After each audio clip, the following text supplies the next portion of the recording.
రేపటి నుంచి మొదలవుతుంది? మేజర్గా మీకు కనబడేటటువంటిది బీసీ ఎస్సీ ఎస్టీ మంత్రులు టార్గెట్ చేస్తారండి వీళ్ళు. ఫ్రమ్ ద బిగినింగ్ అదొక అలవాటు. వాళ్ళదైతే గనక ఏమనలేరు వాళ్ళు, వాళ్ళకి పలుకుబడి కూడా అక్కడ సాధ్యం కాదు. అక్కడ వాళ్ళనే టార్గెట్ చేస్తూ ఉంటారు, పెద్ద వాళ్ళ జోలికి పోరు. ఏ శాఖల్లో అయితే నిజంగా జరుగుతుంటుందో వాళ్ళకి పోరు. ఇప్పుడు కొల్లు రవీంద్రని అంటున్నారు, మైనింగ్ కాంట్రాక్ట్లు కొల్లు రవీంద్ర ఆపాడా? నిజంగా అతనికి అంత సీన్ ఉందా? పాపం నిజంగా చెప్పాలంటే ఇప్పటికీ ఆటలో అరటిపండు అతను.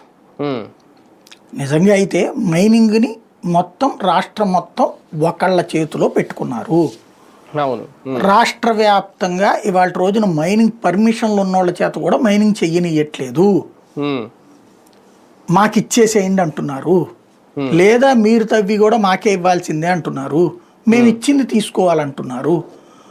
₹1,00,000 వెరైటీ సరుకు బయట అమ్ముకోగలిగితే దాన్ని వీళ్ళు 30,000కే కొంటామంటున్నారు. లేదా మాకు అక్కడ 1,00,000 వస్తుందంటే కనుక కుదరదు అంటున్నారు. ఇప్పుడు ఇక్కడ పుష్పాలు లేరు, పుష్ప అయితే కనుక ఇక్కడ కాబట్టి నేను అక్కడ అమ్ముకుంటాలే పోరా అని చెప్తాడు.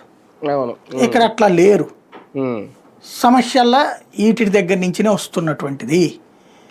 ఇదే సందర్భంలో ఇదంతా తెలియనటువంటి అమాయకత్వం ఏమీ లేదు, అందరికీ తెలిసినటువంటి వ్యవహారమే.